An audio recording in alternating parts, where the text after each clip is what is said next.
नमस्कार, NB news देख रहे हैं आप और मैं हूं आपके साथ हितेंद्र। राहुल का केंद्र सरकार पर वार। कोरोना संकट के बीच जिस वक्त लोगों के सामने रोजगार की दिक्कतें हैं, ऐसे समय में पेट्रोल के दाम लगातार छठे दिन भी बढ़े हैं। कांग्रेस नेता राहुल गांधी ने अब इस मामले पर मोदी सरकार को घेरा है और निशाना साधते हुए राहुल गांधी ने ट्वीट करके लिखा है कि महंगा पेट्रोल और बढ़ते दाम, जनता को लूटे सरकार खुलेआम। राहुल की ओर से लगातार दाम बढ़ोतरी के मसले पर सरकार को घेरा जा रहा है। बता दें कि पेट्रोल के दाम में बढ़ोतरी हुई है। देश की राजधानी दिल्ली में पेट्रोल प्रति लीटर 11 पैसे महंगा होकर 81.73 रुपए पर पहुंच गया है। और अगर पिछले एक हफ्ते के रिकॉर्ड को देखें तो हर रोज पेट्रोल के दाम में कुछ न कुछ बढ़ोतरी जरूर हो रही है। वहीं पिछले 10 दिनों में 9 बार पेट्रोल के दाम बढ़ाए गए हैं। दिल्ली में पिछले 10 दिनों में पेट्रोल करीब ₹1.30 तक महंगा हुआ है। हालांकि लंबे वक्त से डीजल के दामों में कोई बढ़ोतरी नहीं हुई है। मंगलवार के आंकड़ों के मुताबिक दिल्ली, कोलकाता, मुंबई और चेन्नई में पेट्रोल की कीमत बढ़कर के 81.73, 83.24, 88.39 और ₹84.73 प्रति लीटर तक पहुंच गया है। जबकि इन्हीं शहरों में डीजल की कीमत क्रमशः ₹73.56, ₹77.06, ₹80.11 और ₹78.86 तक पहुंचा है। कांग्रेस नेता राहुल गांधी की ओर से लगातार कोरोना संकट और रोजगार के मसले पर मोदी सरकार को घेरा जा रहा है। कांग्रेस की ओर से बीते दिनों रोजगार के मसले पर ऑनलाइन कैंपेन भी चलाया गया। इससे पहले सोमवार को राहुल गांधी ने ट्वीट करके लिखा था कि एक नौकरी 1000 बेरोजगार, क्या कर दिया देश का हाल। तो लगातार राहुल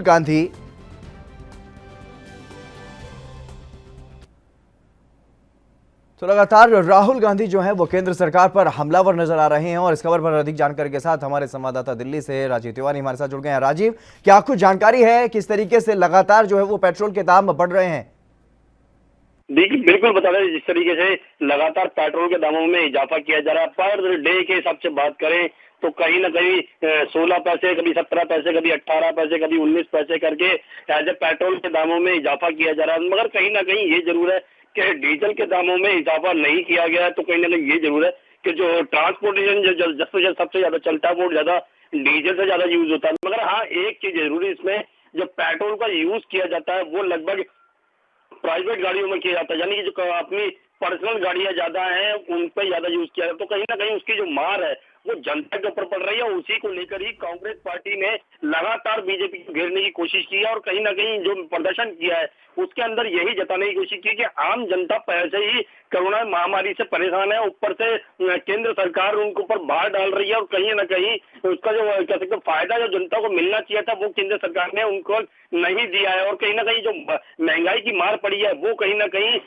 सवालिया निशान भी खड़ा करता है और जनता को कहीं ना कहीं खलता भी है, क्योंकि जिस तरीके से लगातार काम धंधा है नहीं और लगातार पैसों कह सकते हैं पेट्रोल के अंदर वृद्धि हो रही है और कहीं ना कहीं जो जनता कहीं ना कहीं बाहर अपने काम धंधे की तरफ जाना चाहती है और जो कुछ कमाना चाहती है, तो कहीं ना कहीं उसको महंगाई की मार सामना करना पड़ता है और कहीं ना कहीं दिक्कतें भी आती हैं। उसी को लेकर राहुल गांधी लगातार बीजेपी को घेरने की कोशिश कर रहे हैं और सीधा सीधा एक संकेत दे रहे हैं कि केंद्र सरकार जनता के बारे में नहीं सोच रही है और जनता के बारे में जब तक नहीं सोचेगी तो कहीं ना कहीं जनता के सरकार को उखाड़ फेंकेगी। और कहीं ना कहीं ये जरूर है कि सरकार कोई भी हो, जब तक जनता के बारे में नहीं सोचा जाएगा तो कहीं ना कहीं जनता का जो विरोध है यानी गुस्सा जो है वो सामना करना पड़ेगा हर सरकार को, हर पार्टी को। जी राजीव तिवारी, जिस तरीके से लगातार हालांकि कांग्रेस में आपसी घमासान भी जारी है, लेकिन लगातार राहुल गांधी जो है वो केंद्र सरकार को घेरने की कोशिश कर रहे हैं। लेकिन जिस तरीके से केंद्र सरकार को राहुल गांधी घेर रहे हैं, क्या उसका कोई असर केंद्र सरकार पर पड़ता हुआ दिखाई दे रहा है या कुछ सफाई में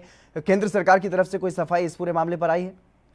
देखिए, बिल्कुल बता दें, जिस तरीके से लगातार राहुल गांधी पेट्रोल की कीमतों को लेकर या फिर जनता की जो परेशानी है कोरोना जैसी महामारी को लेकर भी या फिर कहीं महंगाई की जो मार है वो और दूसरा काम धंधे जो लोगों के बंद हो गए या फिर जो नौकरियां छूट गई हैं उनको लेकर राहुल गांधी लगातार केंद्र सरकार को घेरने की कोशिश कर रहे हैं और सीधा सीधा निशाना मोदी जी के ऊपर लगाया जा रहा है। तो कहीं ना ये जरूरत बीजेपी को जवाब देना होगा, मगर अभी तक बीजेपी इस तरीके से जवाब नहीं देना चाह रही, क्योंकि केंद्र सरकार अगर जवाब देती है तो कहीं ना कहीं राहुल गांधी को एक मोटिव मिल जाएगा और वो मोटिव बीजेपी उनको देना नहीं चाह रही। तो कहीं ना कहीं ये जरूर है, अंदर खाने बीजेपी के अंदर भी घमासान मचा हुआ है, क्योंकि उनको को भी पता है कि जिस तरीके से जनता परेशान हो रही है और कहीं जनता राहुल गांधी के कांग्रेस पार्टी की तरफ से ना झुक जाए। और कहीं ना कहीं ये देखना होगा कि बीजेपी कोशिश जरूर करेगी कि जैसे डीजल के अंदर रोक लगाई गई है तो शायद पेट्रोल के अंदर भी रोक लगाई जा सके। मगर कहीं ना कहीं जो बड़ी बड़ी कंपनियां हैं, पेट्रोल की हुई या फिर भारतीय इंडियन कह सकते हैं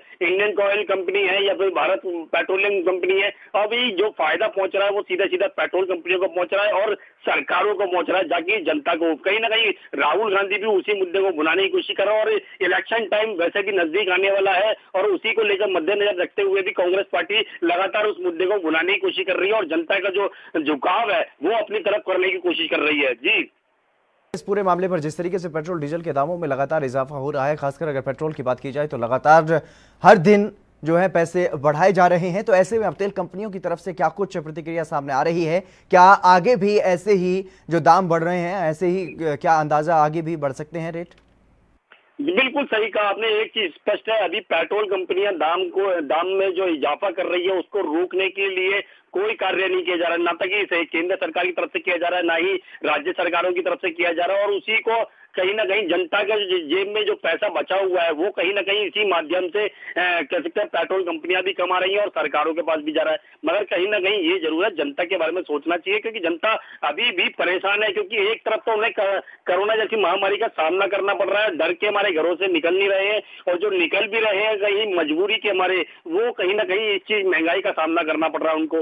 तो कहीं ना कहीं ये जरूरत सरकारों को सोचना चाहिए और खासकर पेट्रोल कंपनियों के ऊपर एक लगाम लगानी चाहिए, ताकि इस तरीके से रोज रोज जो इजाफा किया जा रहा है वो नहीं हो। मगर जब तक ये सरकारों के हाथ में है, सरकार जब तक नहीं चाहेगी जब तक नहीं रोक लग सकती। मगर हाँ, एक चीज जरूर है, इसके अंदर गौर करने वाली बात होगी, जब भी इलेक्शन टाइम आता है, जब इलेक्शन बिल्कुल नजदीक आ जाते हैं, तब क्योंकि सरकारें पेट्रोल की कीमतों में इजाफा बल्कि रोक देते हैं और कुछ पैसे घटा दिए जाता है, ताकि जनता तक एक मैसेज जाता है कि सरकारों ने पैसे के जो महंगाई की जो मार है, यानी कि पेट्रोल और डीजल पे जो मार पड़ती है वो कहीं ना कहीं घटा दिया गया है। और जैसे ही इलेक्शन चले जाते हैं फिर दोबारा से वो इजाफा शुरू हो जाता है। तो कहीं ना कहीं सरकारें हमेशा पेट्रोल कंपनियों के बारे में सोचती है, क्योंकि उनसे मोटा टैक्स मिलता है और उसी के द्वारा सरकार अपना फंड चलाती है। तो कहीं ना कहीं ये जरूर है कि लगता है सीधे सीधे तौर पे कहे तो सरकारें सीधे सीधे बड़ी कंपनियों के बारे में सोच रही है, ना कि जनता के बारे में।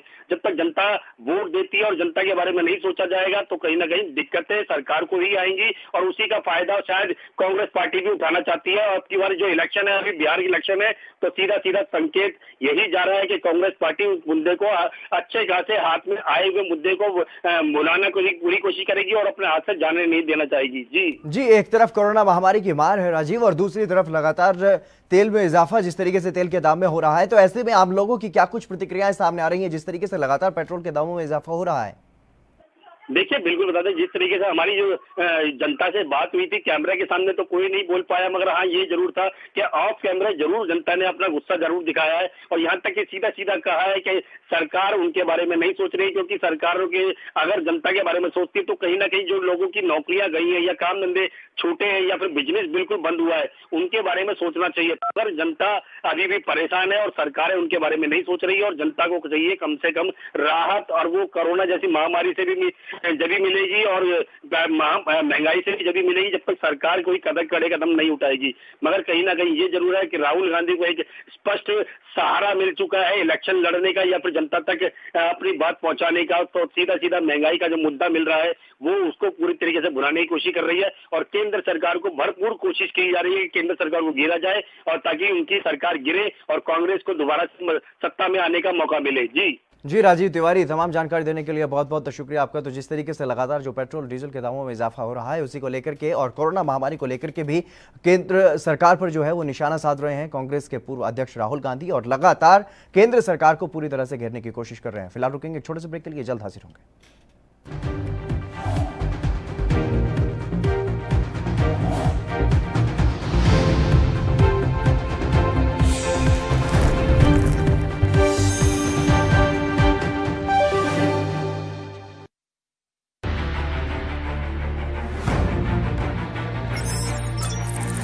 खबर चाहे सियासत की हो या सरकार की, खबर चाहे भ्रष्टाचार की हो या गुनहगार की, दिन भर में क्या रहा देश जगत का हाल, किस मुद्दे ने बनाई किसकी सरकार, रखते हैं हम सब पर नजर, पहुंचाते हैं हम हर खबर। हम हैं ANB न्यूज।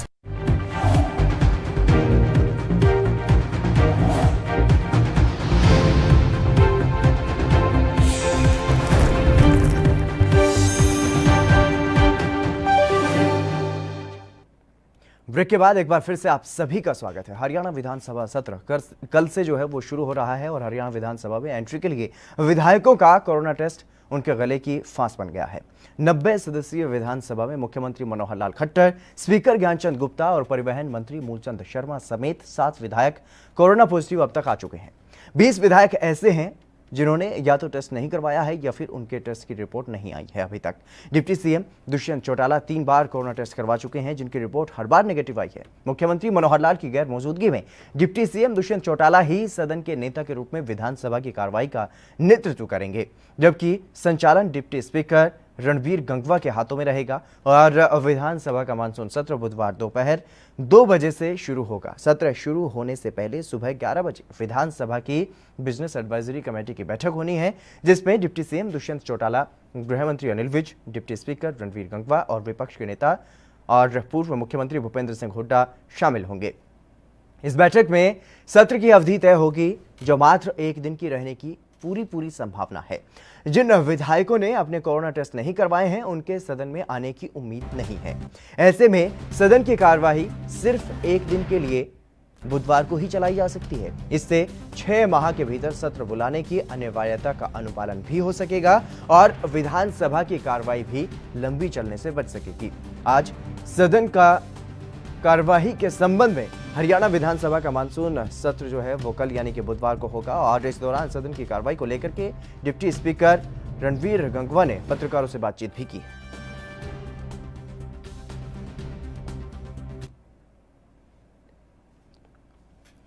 तो जिस तरीके से हरियाणा के सीएम मनोहर लाल खट्टर और speaker Gyanchand Gupta corona positive पाए जा चुके हैं और इनके अलावा भी मूलचंद शर्मा मंत्री हैं कैबिनेट में, वो भी कोरोना पॉजिटिव पाए जा चुके हैं और इसके अलावा जो 20 ऐसे विधायक अभी तक हैं जिनकी रिपोर्ट या तो आई नहीं है या फिर उन्होंने कोरोना का टेस्ट नहीं करवाया है। तो इस लिहाज से एक अहम बैठक सत्र से पहले बुलाई जाएगी, जिसमें यह तय किया जाएगा कि कब तक, कितने दिन तक ये सत्र चलना है।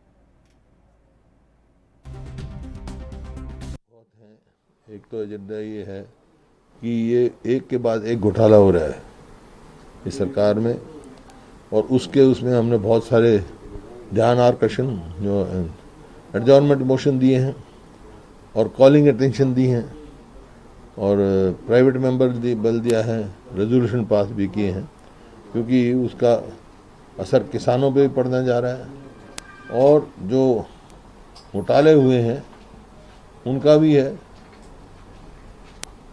तो एजेंडा बहुत है, तो बहुत सारी बातें हैं जिसको सरकार को। अगर बात करें किस तरह से एक टेरर चल रहा है, कोरोना से सारे पॉजिटिव मुख्यमंत्री कहीं डिटेक्ट किए गए हैं, कुछ एक मंत्री बकायदा स्पीकर, तो ओवरऑल आपको लगता है कि एब्सेंस से क्या सेशन में कोई फर्क पड़ने वाला है? देखो, हमारी शुभकामनाएं हैं जल्दी दोस्तों, लेकिन बात तो ठीक है, जब तक पूरा मुख्यमंत्री नहीं होंगे, स्पीकर नहीं होंगे, तो उसका बात का फर्क तो रहेगा ही। अगर समय अवधि की बात करें, जिस तरह से बताया रहा है छोटा हो सकता है, आप चाहेंगे थोड़ा सेशन बड़ा हो या 1-2 दिन और बढ़ाइए, क्योंकि एक लिमिटेड सेशन रहेगा? नहीं, मेरे ख्याल में तो देखो सेशन 2 दिन का तो पहले बुलाया ही था, लेकिन जो जितने कार्य है वो 1 दिन में पूरा नहीं हो सकेगा, तो कुछ कार्य जो है छोटा करना पड़ेगा और 1 दिन करना है, तो बाकी ये बातें सारी कल BAC की मीटिंग में फैसला किया जाएगा। इस खबर पर अधिक जानकारी के साथ हमारे विशेष संवाददाता विनीत कपूर हमारे साथ जुड़ गए हैं। विनीत, क्या कुछ जानकारी है विधानसभा सत्र को लेकर के? जिस तरीके से हरियाणा का विधानसभा सत्र कल से शुरू होगा, लेकिन विधानसभा सत्र में ना ही तो मुख्यमंत्री मौजूद रहेंगे और ना ही विधानसभा के स्पीकर। बिल्कुल, देखिए सीधे तौर पर हितेंद्र, अगर इस विधानसभा सेशन की बात करें तो जिस तरह से कोरोना काल के बीच में ये विधानसभा सेशन बुलाया गया, पहले कहा जा रहा था कि 26 और 27 तारीख को 2 दिन के लिए ये सेशन बुलाया जाएगा, जिसमें तकरीबन 3 से 4 सिटिंग जो हैं वो बुलाई जा सकती है, जिसमें हरियाणा के तमाम जो मुद्दे हैं उन पर चर्चा होगी। ड्रा के माध्यम से कहीं ना कहीं विधायकों का चयन भी कर लिया था, जो क्वेश्चन आवर के दौरान अपने जो प्रश्न है वो विधानसभा में मंत्रियों से और सरकार से पूछते हुए नजर आएंगे। लेकिन अब जिस तरह से लगातार कोरोना पॉजिटिव होते हुए नजर आ रहे हैं, चाहे उसमें हम कैबिनेट मंत्रियों की बात करें, चाहे उसमें हम विधानसभा स्पीकर की बात करें या फिर अब विधायकों की बात करें, तो एक लंबा आंकड़ा जो है वो निकलकर सामने आया है पॉजिटिव व्यक्तियों का। तो उसके बाद सीधे तौर पर यह अंदेशा जताया जा रहा है कि अब जो सेशन की कार्रवाई है उसको कम किया जा सकता है। कल इसी को लेकर सुबह 11 बजे बीएसी की एक बैठक होगी, जिसमें फैसला लिया जाएगा कि सेशन की अवधि जो है वो कितनी समय के लिए होगी, क्योंकि मुख्यमंत्री नहीं होंगे। हालांकि मुख्यमंत्री की जिम्मेवारी जो है उप मुख्यमंत्री के तौर पर दुष्यंत चौटाला संभालते हुए नजर आएंगे। इसी तरह से हरियाणा विधानसभा स्पीकर की जिम्मेवारी जो है वो रणवीर गंगवा, जो कि डिप्टी स्पीकर हैं, वो संभालते हुए नजर आएंगे। लेकिन ओवरऑल अगर हम सेशन की बात करें तो जिस तरह से परिवहन विभाग एक बड़ा विभाग है, तो उसके मंत्री मूलचंद शर्मा जो हैं वो पॉजिटिव आ चुके हैं। वो इस विभाग के अंदर कहीं ना कहीं जो सवाल उठेंगे इस विभाग को लेकर, या फिर जो पीछे किलोमीटर स्कीम चली या फिर कर्मचारियों के जो प्रोटेस्ट हुए उसकी बात करें, तो उनका जवाब देने के लिए मंत्री महोदय जो है वो सेशन में मौजूद नहीं होंगे। इसी तरह से कुछ विधायक, चाहे हम घरौंडा के विधायक हरविंदर कल्याण की बात करें, जिनकी रिपोर्ट अब से कुछ देर पहले पॉजिटिव आई है, वो यहां पर मौजूद नहीं रहेंगे। अंबाला सिटी के विधायक असीम गोयल जो हैं वो यहां मौजूद नहीं रहेंगे। इंद्री के विधायक की बात करें, रतिया के विधायक की बात करें, तो ऐसे में पानीपत शहरी के विधायक की बात करें, तो ऐसे बहुत विधायक जो हैं वो पॉजिटिव हो चुके हैं। तो ऐसे में सदन की कार्रवाई जो है वो कुछ कम हो सकती है, लेकिन मुद्दे जो हैं वो कहीं ना कहीं काफी बड़े रहने वाले हैं। जिस तरह से अगर हम सत्ता पक्ष की बात करें, तो आज दुष्यंत चौटाला जिस तरह की प्रतिक्रिया देते नजर आए इस सेशन को लेकर, सीधे तौर पर कहा कि महिलाओं के आरक्षण से संबंधित, यानी 50% आरक्षण पंचायती चुनाव में, उससे संबंधित एक बिल जो है वो विधानसभा में हरियाणा सरकार ला सकती है। इसके अलावा युवाओं को 75%, चाहे वो सरकारी नौकरी हो चाहे प्राइवेट नौकरी हो, उसमें आरक्षण देने का एक प्रस्ताव भी कहीं ना कहीं सदन में आ सकता है। इसके अलावा रिकॉल मोशन का एक बिल जो है वो भी सदन में आ सकता है। रिकॉल मोशन जो है ये सीधे तौर पर जो पंचायती इलेक्शन है उस पर इंप्लीमेंट होता हुआ नजर आएगा। यानी अगर 1 साल के भीतर गांव के किसी भी सरपंच की कार्यप्रणाली से उस गांव की जनता जो है वो खुश नहीं है, तो फिर रिकॉल मोशन जो है वहां पर एक्टिव होता हुआ नजर आएगा और उस सरपंच को हटाने का अधिकार जो है वो जनता के पास होगा।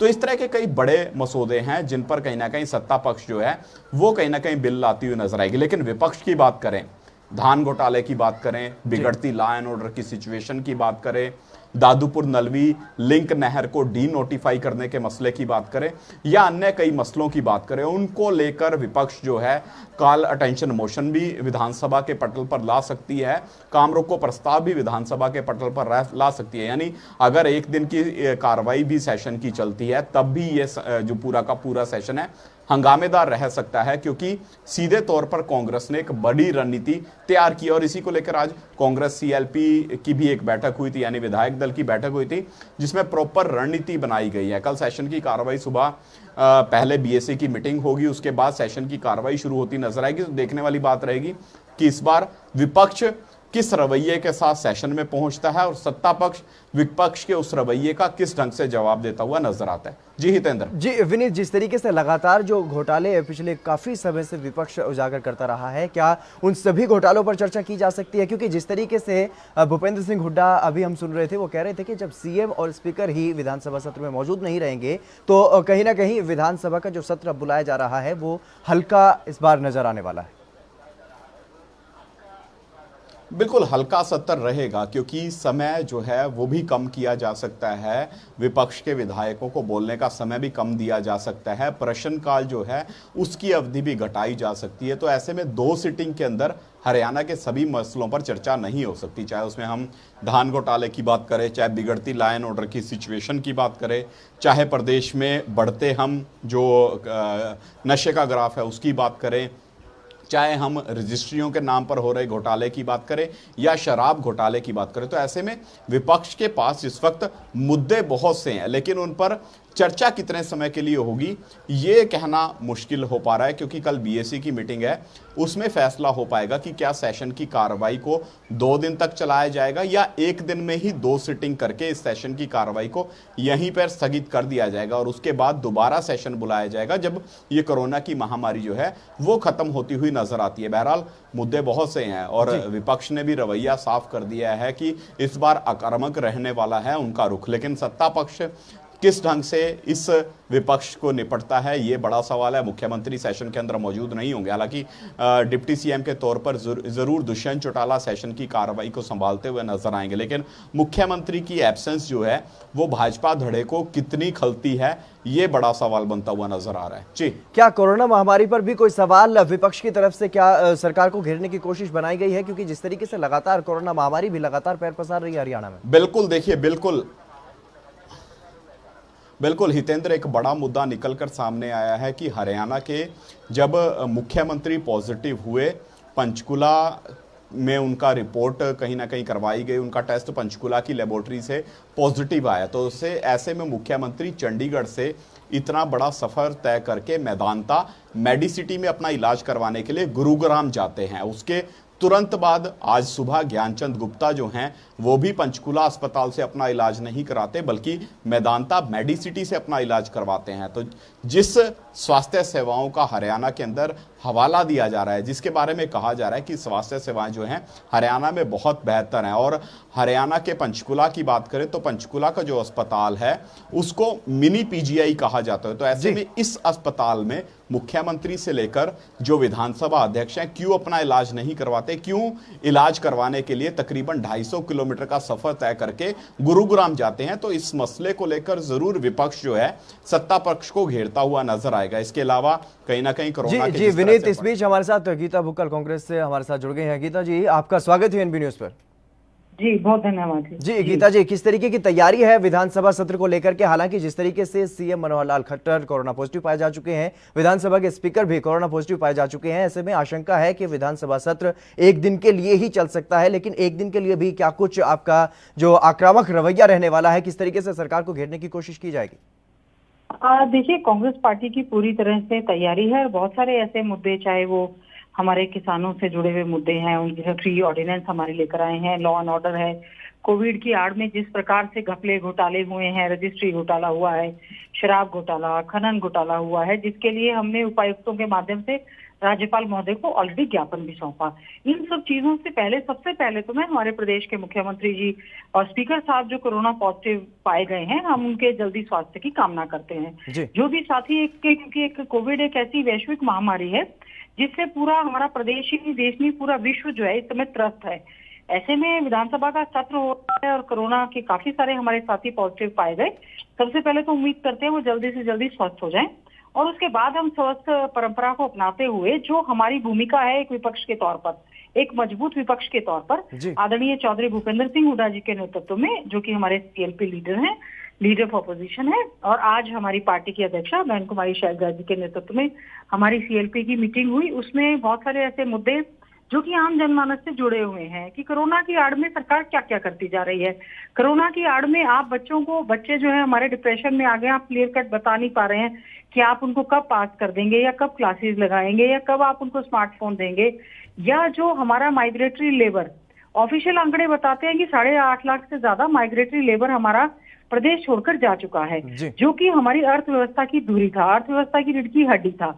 ऑफिशियल फिगर इतनी है, 10 लाख से ज्यादा लोग जा चुके हैं। तो हमारी इंडस्ट्रीज हैं, फैक्ट्रीज हैं, छोटे दुकानदार हैं, अब कितने ज्यादा परेशान हैं। फिर सरकार ने शनिवार और एतवार को दुकानें बंद करने का आदेश दे दिया। तो इस तरह के बहुत सारे मुद्दे हैं कि हम जिनकी चर्चा करेंगे, और विशेष तौर से हमने एक प्राइवेट मेंबर बिल लगाया है जो कि पीटीआई को लेकर 1983 जो पीटीआई बर्खास्त कर दिए गए, हमने एक प्राइवेट मेंबर बिल के माध्यम से और एक एडजर्नमेंट मोशन लगाया है कि सरकार उनकी सर्विसेज को पूरा होने से पहले उनको सुपर एनुएशन उनको टर्मिनेट कर रही है, जबकि उनकी सर्विसेज पूरी नहीं हुई है। तो संवेदना पूर्वक उन पर विचार करते हुए सरकार उस पर विचार करे और अच्छे ढंग से पीटीआई जो है उनकी ज्वाइनिंग कराए, ताकि उनको उनका जो परिवार भी त्रस्त है और जो भी आगे कार्रवाई है, रिव्यू डली हुई है, उस पर सरकार जो है अपना काम करने का पूरी तरह से प्रयास करे। और बहुत सारे कर्मचारी संगठन ऐसे हैं जो कि सड़क पर उतरे हैं। खास तौर से हमारी जो महिला एवं बाल कल्याण विभाग में जो हमारी महिला सुपरवाइजर्स लगी हुई हैं, आपने ऑनलाइन ट्रांसफर्स के चक्कर में उनको 200, 300 किलोमीटर दूर अपने घरों से भेजने का काम किया है। तो क्या बेटी बचाओ और बेटी पढ़ाओ जो महिला कर्मचारी हैं प्रदेश की, आप उनको प्रोटेक्ट नहीं कर पा रहे हैं। जो हमारी आशा वर्कर्स हैं, जो अपनी मांगों को सरकार के साथ जो बातचीत हुई थी, पिछली बार उन्होंने कहा था कि हम सारी मांगे आपकी पूरी करेंगे।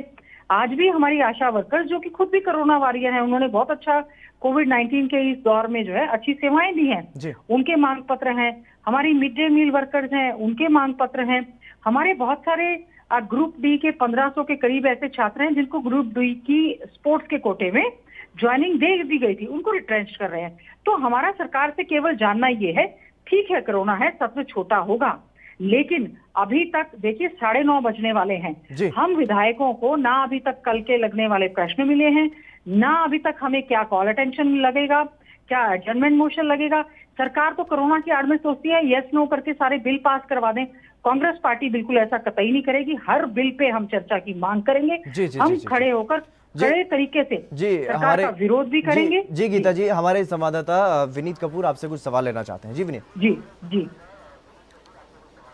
जी गीता जी, अगर प्रदेश की स्वास्थ्य सेवाओं की बात करें तो कोरोना काल है, कोरोना काल में ही ये सत्र करवाया जा रहा है, तो ऐसे में इस स्वास्थ्य सेवाओं की बात करें, क्या मानते हैं कि वाजिब इंतजाम किए हुए हैं प्रदेश की जनता के लिए हरियाणा सरकार की तरफ से? क्योंकि मुख्यमंत्री की बात करें, विधानसभा अध्यक्ष की बात करें, खुद अपना इलाज करवाने के लिए वो मैदानता गुरुग्राम जा चुके हैं, पंचकूला छोड़ के, और जिस पंचकूला के अस्पताल को मिनी पीजीआई कहा जाता था। तो आप मानते हैं कि हरियाणा में बेहतर स्वास्थ्य सेवाएं हैं अन्य प्रदेशों के मुकाबले, ताकि हम इस कोरोना जैसी महामारी से अच्छे ढंग से लड़ सकें?